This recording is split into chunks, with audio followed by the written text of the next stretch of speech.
बेंगलोर की सब urban area जो है, होसकोटे, देवनहल्ली, डोड्डाबल्लापुर, रामनगर, कनकपुरा, अनेकल इन कर्नाटका और होसूर तमिलनाडु, इनको ये रिंग रोड से जोड़ा जाएगा। होसूर में नया एयरपोर्ट एक्सपेक्टेड है, उसकी कनेक्टिविटी भी इसके लिए आसान होगी।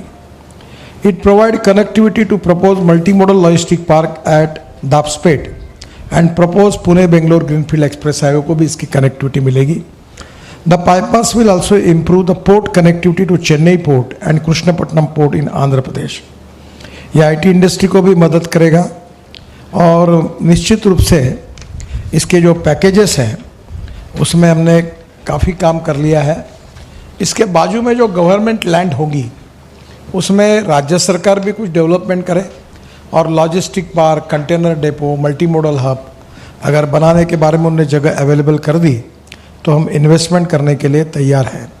ये 17,000 करोड़ का टोटल हमारा रिंग रोड है।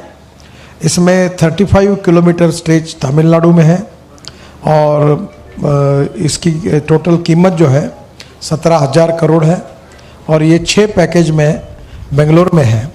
तो पूरा काम जल्दी करके इसको 24 एंड के पहले पूरा करने की हम कोशिश करेंगे और इससे बेंगलोर का काफ़ी ट्रैफिक जाम और पोल्यूशन सॉल्व होगा। इसके साथ साथ हम एक प्रोजेक्ट पर और काम कर रहे हैं कि स्काई बस, एक डॉफलमेयर कंपनी है ऑस्ट्रिया की, उन्होंने फिलीपाइंस में हवा में उड़ने वाली डबल डेकर सिस्टम बनाई है। 200 लोग एक समय बैठ सकते हैं। तो उस सिस्टम पर बेंगलोर में कुछ अध्ययन हुआ, आज मुझे उसका प्रेजेंटेशन मिलने वाला है। तो ये प्रोजेक्ट की थोड़ी सी वायबिलिटी भी चेक करके हम हमारे तरफ से वो करने की कोशिश कर रहे हैं।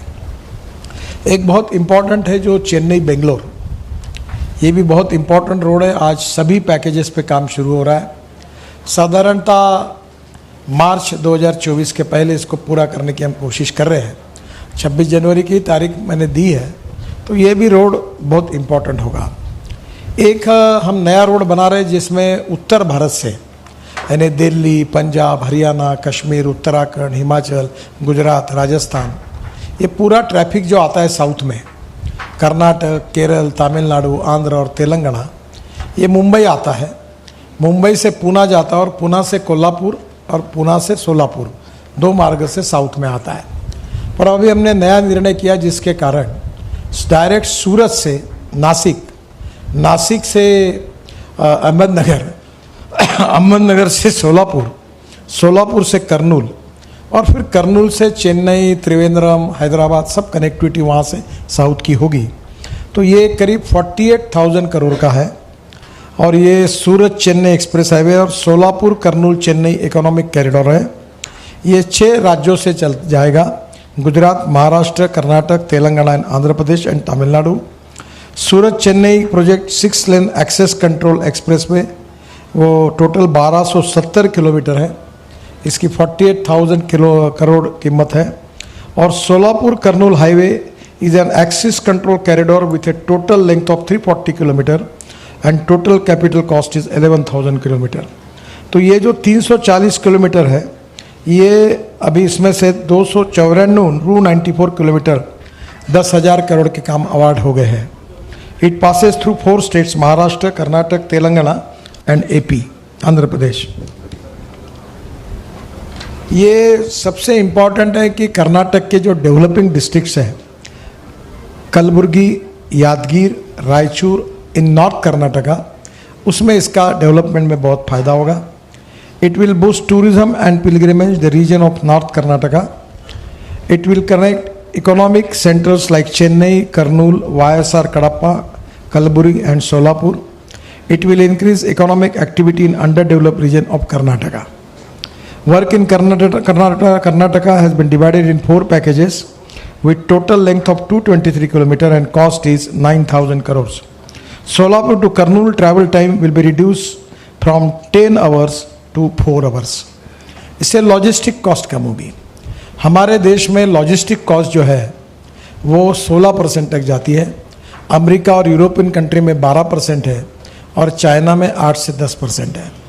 हमारी कोशिश है कि नए हाईवे बनेंगे इसके कारण, और फ्यूल में अब ethanol, bio CNG, electric, hydrogen, ये सब का उपयोग हम करने जा रहे हैं, एलएनजी, सीएनजी, तो नेचुरली उसमें भी कॉस्ट कम होगी, समय बचेगा, तो ये सिंगल डिजिट पे लाने की हमारी कोशिश है। सोलापुर और कर्नूल के बीच में भी काफ़ी डेवलपमेंट होगी। New alignment will reduce distance from, ये 400 किलोमीटर है सोलापुर से कर्नूल, ये 340 किलोमीटर होगा, यानी 60 किलोमीटर इसमें कम होगा। तो इसमें काफ़ी ग्रीन अलाइनमेंट भी है।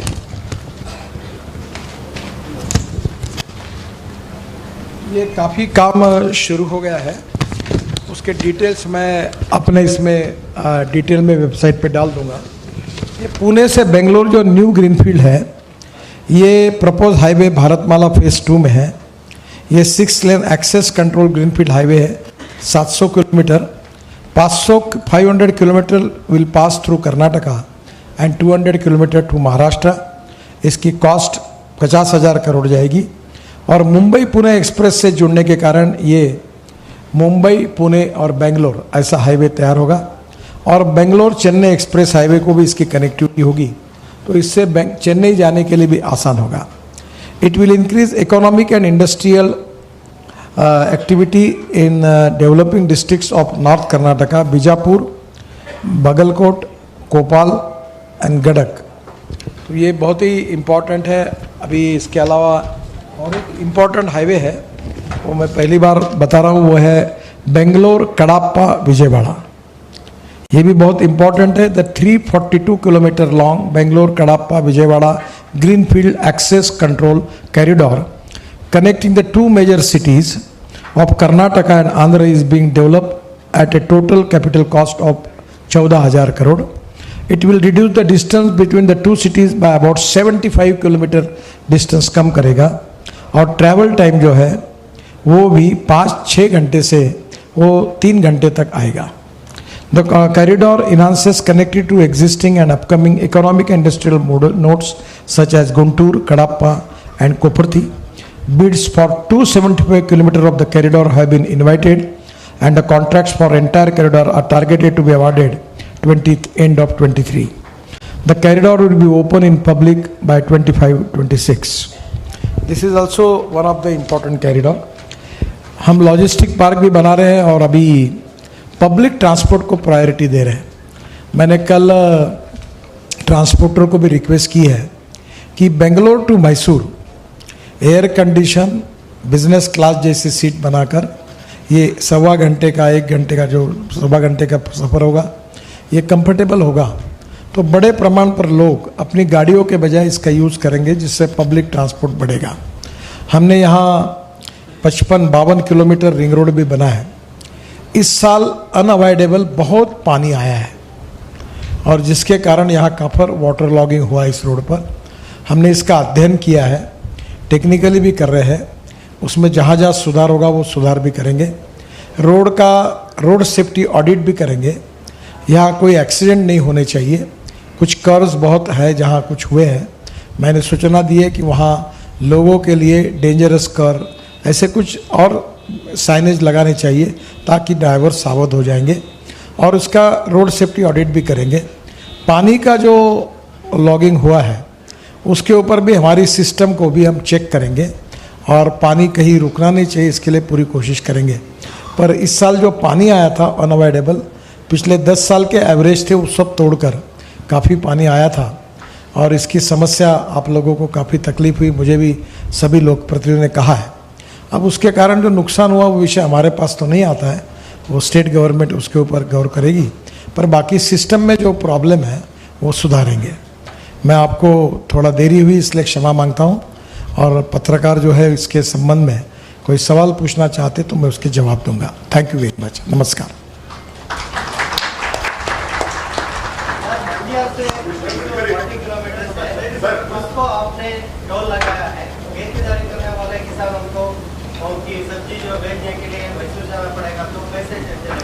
देखो, if you want good road you have to pay for it.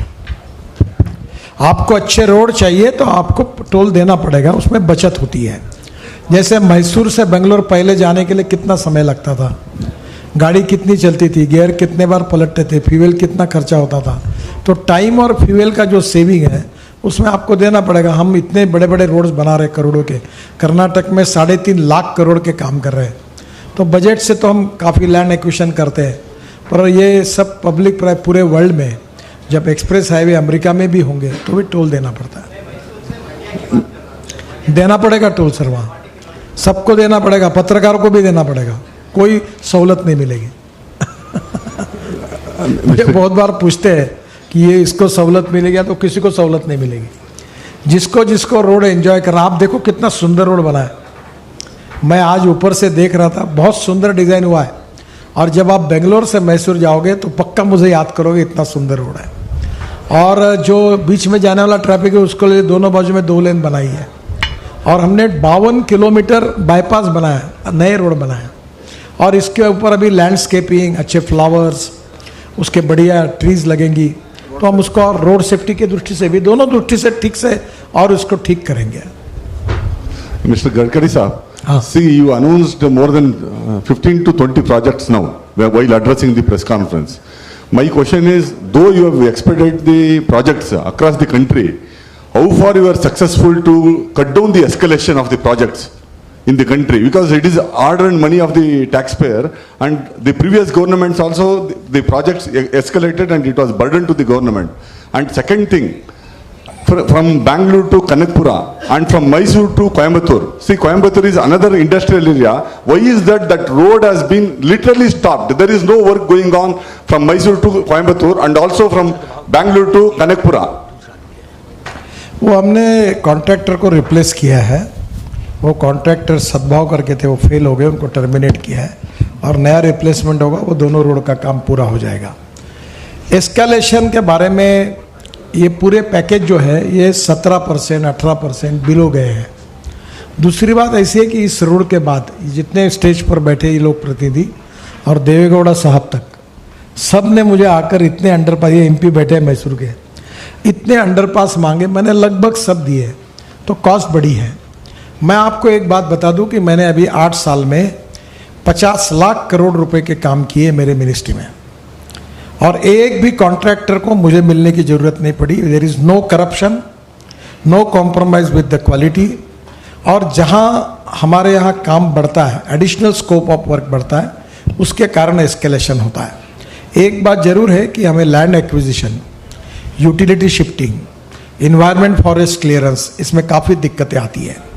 आज मैंने अथॉरिटी के भी लोगों को चेन्नई बेंगलोर पे कहा, रिक्वेस्ट की, एक साल स्टोन की परमिशन नहीं मिल रही। फिर एनवायरनमेंट फॉरेस्ट मिनिस्ट्री में 1.5 साल अटके हुए प्रपोजल होते हैं। तो नेचुरली आज मैं मुख्यमंत्री के साथ बैठूंगा, वो हमको सहयोग करते हैं, तो इसमें डिले होने के कारण फिर हमको स्वाभाविक रूप से कभी कभी एस्केलेशन देना पड़ता है, पर बाय एंड लार्ज हमारा एस्केलेशन कम है। मैं हर साल 5 लाख करोड़ के काम करता हूँ, और एस्केलेशन लगभग नहीं के बराबर है।